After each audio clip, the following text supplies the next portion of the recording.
Hi and welcome to 123 Eats. In this tutorial, we will be making a margherita pizza. We start off with 3.5 cups of flour, which are already in the bowl.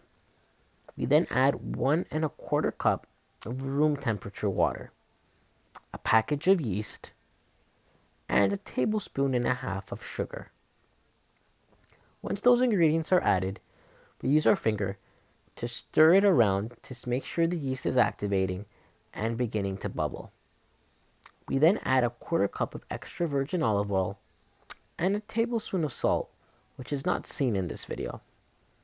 We then begin to mix our ingredients until we have a dough. We then begin to knead our dough. You should knead your dough for a minimum of 10 minutes.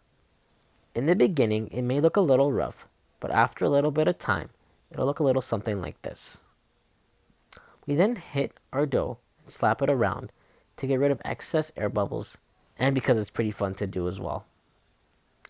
After that, we begin to turn our dough into a circle and let it rest to the side, as we add a little extra virgin olive oil to a bowl to place our dough in to let the dough rise for 45 minutes to an hour.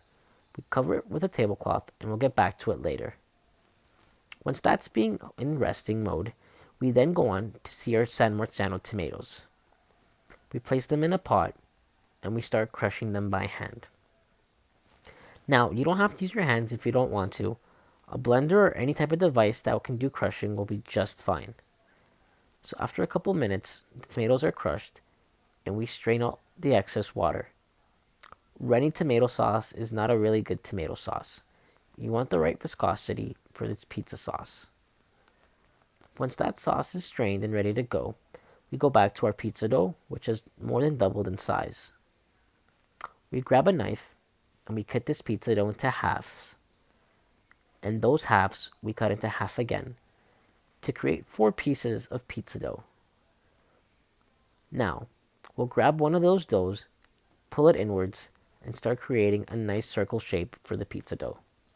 You want to lightly flour your hand and start forming the dough into a nice circle. Once you've done that, we can grab a tray and start dousing it in olive oil. This is where we'll put our doughs to rest. We'll grab our doughs, place them in, a little pinch of flour so they don't stick at all, and we'll grab some plastic wrap to cover our doughs. After you get the plastic wrap, cut a nice fine amount, whatever plastic wrap you have at home is fine, and place it over the dough. Now, you want the pizza dough to set for a couple of hours, or even overnight if you can. We'll do a little time jump to a couple of hours later, and we'll grab our dough. We'll sprinkle a little bit of flour, and we'll begin spreading out our dough to create a nice pizza crust. Always push from the inside out, as you want to touch the edges almost never when making a pizza dough. You want to do quarter turns and half turns, and you want to make the dough as thin as possible, as this is a nice thin crust dough, which will create a nice thin crust pizza. You want to grab some parchment paper and place the dough on top. This will make the transition onto the pizza stone in the oven a lot easier. Once that's completed, you can grab your San Marzano tomato sauce and begin spreading it on top of the pizza.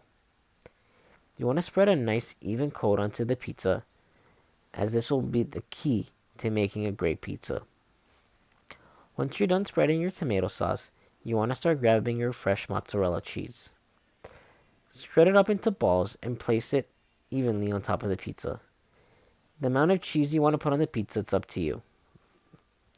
We then grab a couple of basil leaves and put it on top of the pizza as well.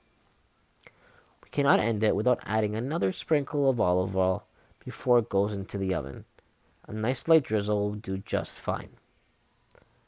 We then grab our pizza and put it on top of the pizza stone in the oven, which is at 500 degrees.